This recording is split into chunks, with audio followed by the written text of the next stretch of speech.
Hello everyone, welcome back to the channel. I hope all of you are doing well. और आज का video किस बारे में होने वाला है, पहले वो डिस्कस करते हैं। आज की वीडियो में हम डिस्कस करेंगे 4 पॉइंट्स के बारे में: verification of marks, inspection, certified copies और आरटीआई एप्लीकेशन। चारों में क्या डिफरेंस होता है, चारों किस पर्पस के लिए है, आप कब कौन सा ऑप्शन आपको चूज करना चाहिए, इस सब के बारे में हम यहाँ डिस्कस करेंगे। क्योंकि बहुत सारे स्टूडेंट्स कंफ्यूज रहते हैं कि कौन सा ऑप्शन किस चीज के लिए अवेलेबल है और हमें कौन सा सुटेबल ऑप्शन कब यूज करना चाहिए। तो ये सारी चीजें आज हम देखने वाले हैं। लेकिन उससे पहले वो स्टूडेंट्स जो ये पहली बार नाम सुन रहे हैं कि ऐसा कुछ होता भी है, उनको मैं थोड़ा सा इंट्रो दे दूं कि ये सब चीजें क्या है। जब आप लोगों का सीएस एग्जाम का रिजल्ट आता है, रिजल्ट आया उसके बाद कुछ ऑप्शन आपके पास अवेलेबल होते हैं, जैसे कि आप अपने मार्क्स का वेरिफिकेशन करवा सकते हैं, आप अपनी कॉपी का इंस्पेक्शन कर सकते हैं, आप सर्टिफाइड कॉपी मंगवा सकते हैं इंस्टीट्यूट से, आप आरटीआई में एप्लीकेशन दे सकते हैं। तो ये चारों ऑप्शन कब कैसे यूज होंगे, उसी के बारे में आज हम डिस्कस करने वाले हैं। तो सबसे पहले हम डिस्कस करेंगे वेरिफिकेशन ऑफ मार्क्स के बारे में। अब ये वेरिफिकेशन ऑफ मार्क्स क्या है? वेरिफिकेशन ऑफ मार्क्स का मतलब ये है जहाँ पे कुछ एरर हुआ है। एरर किस तरीके का हुआ है कि टोटल में कुछ मिस्टेक हो गई है, या कोई पर्टिकुलर आंसर ऐसा है जिसको मार्क्स ही नहीं दिए गए हैं, तो वहां पे वेरिफिकेशन ऑफ मार्क्स यूज आता है। एज अ स्टूडेंट आपको वेरिफिकेशन ऑफ मार्क्स के लिए कब अप्लाई करना चाहिए? तो जब एग्रीगेट में बहुत कम डिफरेंस रह गया है और आपको ऐसा लगता है, आप पूरी तरीके से कॉन्फिडेंट हो, आपके कहीं ना कहीं मार्क्स आपको ज्यादा मिलेंगे, टोटल में कहीं ना कहीं कुछ तो मिस्टेक हुई होगी, आप इस तरीके से पूरा कॉन्फिडेंट हो, तो आपको वेरिफिकेशन ऑफ मार्क्स के लिए अप्लाई करना चाहिए।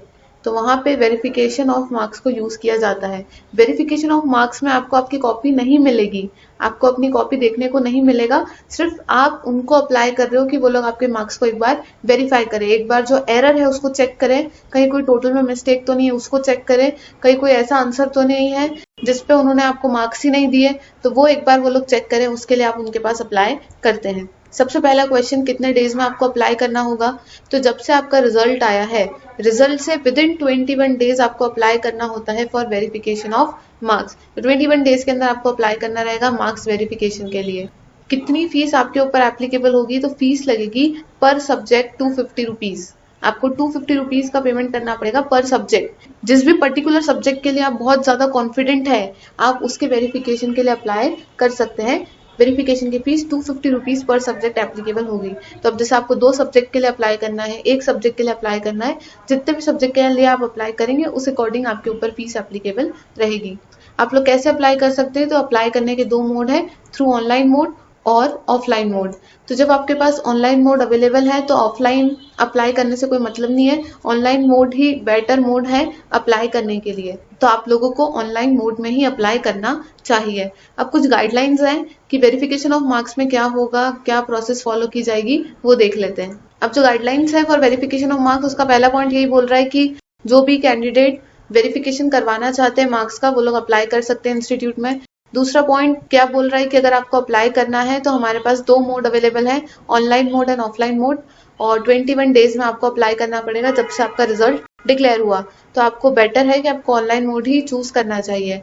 आपको 250 रुपीज पर सब्जेक्ट पर आंसर बुक आपको पे करना पड़ेगा for verification of marks. Online again वही चीज है कि आपका पेमेंट ऑनलाइन हो सकता है या डिमांड ड्राफ्ट से आप लोग ऑफलाइन कर सकते हैं। अगर आप ऑफलाइन एप्लीकेशन देते हैं तो आपको किसे एड्रेस करना है, कौन से एड्रेस पे आपको एप्लीकेशन देनी है, उसका यहाँ पे एड्रेस लिखा हुआ है। नेक्स्ट है offline application form without requisite fees and complete particular shall not be entertain. तो अगर आप ऑफलाइन एप्लीकेशन भेजते हैं और आपने प्रॉपर फीस नहीं दी है, पर्टिकुलर सारे कंप्लीट नहीं है, तो उसको एंटरटेन नहीं किया जाएगा। जो नेक्स्ट पॉइंट है, पॉइंट नंबर 6, वो हमारा पर्पस बता रहा है कि जिस पर्पस के लिए हमने वेरिफिकेशन ऑफ मार्क्स के लिए अप्लाई किया है। हम वेरिफिकेशन ऑफ मार्क्स के लिए क्यों अप्लाई करते हैं? कि जहाँ पे एरर कहीं ना कहीं हुई है, हमें लगता है ऐसा कि कहीं ना कहीं कुछ तो एरर हुई होगी, टोटलिंग में हो सकता है मिस्टेक होगी, कोई आंसर हो सकता है कि जिसपे मार्किंग नहीं दी गई हो, तो हम वेरिफिकेशन ऑफ मार्क्स के लिए अप्लाई करते हैं। तो पॉइंट नंबर 6 में यही लिखा हुआ है कि अगर इंस्टीट्यूट के नोटिस में ऐसा कुछ भी आता है कि किसी आंसर पे हमने मार्क्स नहीं दिए हैं या टोटल में कोई ना कोई मिस्टेक हो गई है, तो वो जो भी मिस्टेक है उसको इंस्टीट्यूट रेक्टिफाई करेगा, जो भी रिवाइज रिजल्ट है वो स्टूडेंट को बताया जाएगा। लेकिन पॉइंट नंबर 7 क्या बोलता है? Re evaluation of answer book is not permissible. किसी भी आंसर को री इवेल्युएट नहीं किया जाएगा। जहां उनको लगता है कि टोटल गलत हुआ है तो टोटल सही कर देंगे, लेकिन किसी भी आंसर पे वो री इवेल्युएशन नहीं कर सकते, ये चीज परमिसिबल रेगुलेशन में नहीं है, तो ये चीज नहीं होगी। बाकी वेरिफिकेशन ऑफ मार्क्स हो सकता है। तो आई होप कि आपको वेरिफिकेशन ऑफ मार्क्स वाला पॉइंट समझ में आ गया होगा। पर्पस बहुत सिंपल सा यहाँ पे आपको ध्यान रखना है कि रीवैल्यूएशन नहीं होगा, लेकिन जहां आपको कॉन्फिडेंस है कि कहीं ना कहीं कुछ तो मार्क्स में इंक्रीज होगा, एग्रीगेट थोड़े से रह गया है, जहां पूरी तरीके से कॉन्फिडेंट है, तो वहां पे आप वेरिफिकेशन के लिए अप्लाई करेंगे। फीस का मैंने बता दिया, 250 रुपीज पर सब्जेक्ट यहाँ पे आपको फीस के लिए देने होंगे। तो ये है वेरिफिकेशन ऑफ मार्क्स।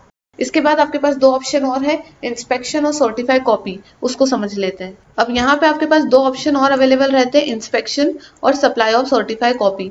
सबसे पहले इसका पर्पस समझते हैं कि कब हम इंस्पेक्शन या सर्टिफाइड कॉपी, दोनों का पर्पस सेम है, कब हम इसके लिए अप्लाई करते हैं। हम इसके लिए तब अप्लाई करते हैं जब हमें हमारी मिस्टेक्स देखनी हो, कहाँ पे हमारे मार्क्स बहुत ज़्यादा डिडक्ट हुए हैं, तो हमें वो अगली एग्जाम के लिए इम्प्रूव करना है, तब हम इंस्पेक्शन या सप्लाई और सर्टिफाइड कॉपी के लिए यूज करते हैं।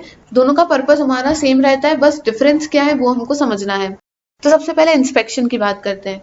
इंस्पेक्शन में क्या होगा कि आपको ICSI के ऑफिस जाके इंस्पेक्शन करना होगा अपने कॉपी का, मतलब आपको पर्सनली वहां विजिट करना होगा। लेकिन वहीं पे सप्लाई ऑफ सर्टिफाइड कॉपी की बात करें तो इंस्टीट्यूट आपको PDF फॉर्मेट में कॉपी आपको दे देगा, सॉफ्ट कॉपी आपको भिजवा देगा, उसको हम बोलते हैं सप्लाई ऑफ सर्टिफाइड कॉपी। तो दोनों में डिफरेंस क्या है कि इंस्पेक्शन में आपको पर्सनली वहां विजिट करना होगा, लेकिन सर्टिफाइड कॉपी में कॉपी आपकी PDF फॉर्मेट में आपके पास आ जाएगी। सभी लोग क्या चूज करना पसंद करेंगे, सर्टिफाइड कॉपी, क्योंकि वहां पर्सनली विजिट करना, फिजिकल इंस्पेक्शन करने से तो बेटर है कि आप सर्टिफाइड कॉपी मंगवा लें।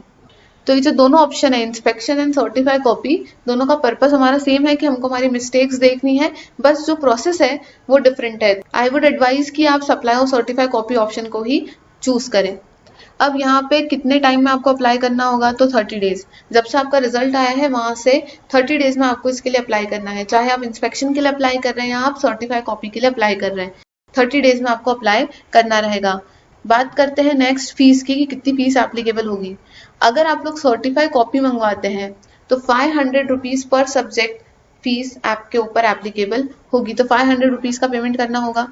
और अगर आप इंस्पेक्शन करना चाहते हैं तो इंस्पेक्शन के लिए 450 रुपीज पर सब्जेक्ट एप्लीकेबल होगा। वेरिफिकेशन के लिए 250 रुपए है, सर्टिफाइड कॉपी मंगवाने के 500 रुपए है और इंस्पेक्शन करने के 450 रुपीज एप्लीकेबल है। अब कुछ गाइडलाइन है यहाँ पे इंस्पेक्शन और सर्टिफाइड कॉपी मंगवाने की, तो वो फटाफट से रीड कर लेते हैं कि क्या यहाँ पे दिया हुआ है। पहले पॉइंट में ये लिखा हुआ है कि स्टूडेंट इंस्पेक्शन करवा सकते हैं अपने कॉपी का, सर्टिफाइड कॉपी ही मंगवा सकते हैं। पॉइंट नंबर 2 में क्या लिखा हुआ है कि अगर आपको इंस्पेक्शन या सर्टिफाइड कॉपी के लिए अप्लाई करना है तो आपके पास दो मोड अवेलेबल है, ऑनलाइन मोड या फिर ऑफलाइन मोड। अगर आप ऑनलाइन करते हैं तो इंस्टीट्यूट की वेबसाइट के थ्रू अप्लाई कर सकते हैं। अगर आप ऑफलाइन मोड से जाते हैं, एप्लीकेशन का एक प्रिस्क्राइब फॉर्मेट है, फीस का पेमेंट जो कि अभी हमने देखा 450 और 500 जो भी आप अप्लाई करते हैं उसके लिए, self attested photocopy of his or admit card या फिर स्टूडेंट आइडेंटिटी कार्ड, तो ये भी आपको वहां पे अटैच करना रहेगा और 30 डेज के अंदर आपको इसके लिए अप्लाई करना रहेगा। नेक्स्ट पॉइंट, पॉइंट नंबर 3 क्या बोलता है कि अगर आपने अप्लाई किया है RTI एक्ट के थ्रू, सबसे लास्ट में एक ऑप्शन देखेंगे कि जहां पे हम RTI के थ्रू भी हमारी कॉपीज मंगवा सकते हैं। हम RTI में भी एप्लीकेशन लिख के और हमारी कॉपीज मंगवा सकते हैं।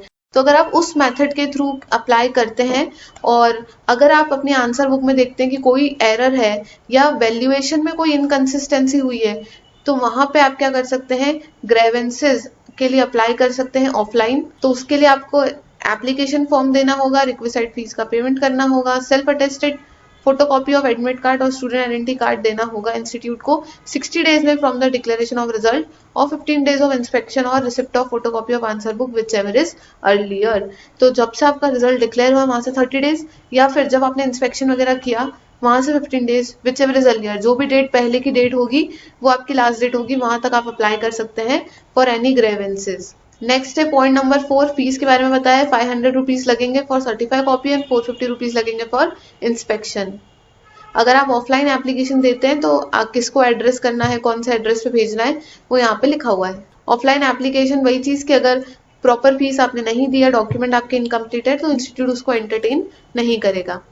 अब पॉइंट नंबर 7, हमारा यहाँ पर्पस क्या था कि हमको इंस्पेक्शन करना था या हमको कॉपी जो है सर्टिफाइड कॉपी मंगवानी थी ताकि हम हमारी मिस्टेक्स देख सकें, हम हमारा इंस्पेक्शन कर सकें कि हमने क्या क्या वहाँ पे मिस्टेक की है, कहाँ पे हमको इम्प्रूवमेंट करना चाहिए। जब हमने इंस्टीट्यूट को अप्लाई किया कि हमको हमारी कॉपीज रिक्वायर्ड है तो इंस्टीट्यूट हमें पीडीएफ फॉर्मेट में कॉपी तो दे देगा। सर्टिफाई कॉपी देते वक्त इंस्टीट्यूट ने ये नोटिस किया कि कोई ऐसा आंसर है जहां पे उन्होंने आपको मार्क्स नहीं दिए हैं या टोटल में कोई मिस्टेक हुई है, तो इंस्टीट्यूट यहाँ पे भी उसको क्या कर सकता है, रेक्टिफाई कर सकता है। तो वो जो भी वहाँ पे ओमिशन कमीशन हुआ है वो उसको वहाँ पे रिवाइज करके देगा और आपको कम्युनिकेशन मिलेगी कि इस तरीके से यहाँ पे मिस्टेक हुई थी जो हमने रेक्टिफाई कर दी है। However, it may be noted that re-evaluation of answer is not permissible. तो आंसर का री-इवेल्युएशन परमिटेड नहीं है, लेकिन वहां पे टोटल में मिस्टेक है या किसी आंसर पे आपको मार्क्स मिले ही नहीं है तो वहां पे वो उसको करेक्ट कर सकते हैं। तो इंस्पेक्शन या सर्टिफाई कॉपी के वक्त भी उनके नोटिस में अगर कुछ ऐसा आता है कि गलती हुई है तो वो उसको करेक्ट करेंगे। देखो पॉइंट नंबर 8 पर्पस बता रहा है कि इंस्पेक्शन डन और certify copy of the answer books apply to the student. हम क्यों दे रहे हैं, shall be for her exclusive self inspection, personal reference and guidance only. हम आपको कॉपी इसलिए दे रहे हैं ताकि आप एक बार इंस्पेक्शन कर लें, आप एक बार उसको रेफर कर लें, आपको एक गाइडेंस मिल जाए कि कहाँ पे आपकी मिस्टेक हुई है। Point number 9, no other person except the student concerned would be allowed to inspect his her book on the designated date and time as communicated by the institute. Similarly, on receipt of certified copy of the answer book, the applicant student shall be the sole custodian of it and she shall not part with the custody possession of the same and shall not use the same for any other purpose. तो जो भी आपको दी गई है वो आपके purpose के लिए दी गई है। अब यहाँ पे आप नीचे देखेंगे तो जब आपको ऑफलाइन अप्लाई करना है तो ये फॉर्म है, ये फॉर्म को फिल करके आप लोग अप्लाई कर सकते हैं। तो ये डिफरेंस है inspection, supply of certified copy and verification of marks में। वेरिफिकेशन ऑफ मार्क्स में आपके पास कॉपी नहीं आएगी, आपके मार्क्स का वेरिफिकेशन होगा। इंस्पेक्शन में आपको फिजिकली वहां विजिट करना होगा और आपकी कॉपी को आप इंस्पेक्ट करेंगे, आपको वहां पे कोई कॉपी नहीं देंगे, वो सिर्फ आपको वहां पे इंस्पेक्शन करना है बस। सर्टिफाइड कॉपी में आपके पास कॉपी अवेलेबल होगी पीडीएफ फॉर्मेट में, फिजिकल कॉपी वो लोग आपको नहीं देंगे, पीडीएफ फॉर्मेट में कॉपी आपके पास अवेलेबल रहेगी। तो यहाँ तक आपको तीनों चीजों में डिफरेंस समझ में आ गया होगा। जो गाइडलाइन की पीडीएफ है उसकी मैं लिंक आपको डिस्क्रिप्शन में दे दूंगी। इसके बाद आपके पास एक फोर्थ ऑप्शन होता है, दैट इज आरटीआई एप्लीकेशन। अब आरटीआई एप्लीकेशन में आप क्या कर सकते हैं, आप अपनी कॉपी मंगवा सकते हैं और जो कॉपी आपके पास आएगी, सारे सब्जेक्ट की कॉपी सिर्फ 10 रुपीज में आपके पास अवेलेबल हो जाएगी। तो वो ऑप्शन के लिए आपको आरटीआई की वेबसाइट से अप्लाई करना होगा। तो आपको आरटीआई में एप्लीकेशन देनी होगी आपकी आईसीएसआई की कॉपी मंगवाने के लिए। सिर्फ 10 रुपीज का आपको पेमेंट करना है वहां पे और 10 रुपीज में आपकी सारी कॉपीज आपके पास अवेलेबल हो जाएगी। तो जिन लोगों का एग्जाम क्लियर नहीं है और उनको देखना है कि कहाँ पे क्या मिस्टेक हुई है, तो आप अपनी सारी कॉपीज मंगवा सकते हैं 10 रुपीज का पेमेंट करके। और इवन जो स्टूडेंट का क्लियर हो चुका है वो लोग भी अपनी कॉपीज मंगवा सकते हैं 10 रुपीज का पेमेंट करके, ताकि उनको पता रहे कि उन्होंने किस तरीके से आंसर लिखे थे और उनको कहाँ पे कितने मार्क्स मिले। फिजिकल कॉपी वो लोग भी नहीं देंगे, वहां से भी आपको सॉफ्ट कॉपी में मिलेगा। तो आरटीआई वाला ऑप्शन एक अच्छा ऑप्शन है क्योंकि 10 रुपीज में आपके पास आपकी सारी कॉपीज आपको अवेलेबल रहेगी। अब ये जो चारों चीजें हमने देखी, verification, inspection, supply of certified copy and RTI application, इसके लिए अप्लाई कैसे करना है, क्या प्रोसीजर होगा, तो ये हम नेक्स्ट वीडियो में डिस्कस करेंगे। आज की जो वीडियो था उसका पर्पस ये था कि आपको चारों चीजों में डिफरेंस मैं आपको समझा पाऊँ। तो आई होप आप लोगों को ये सारी चीज समझ में आ चुकी होगी। नेक्स्ट वीडियो में हम देखेंगे कि क्या प्रोसेस होगा, किस तरीके से आप अप्लाई कर सकते हैं।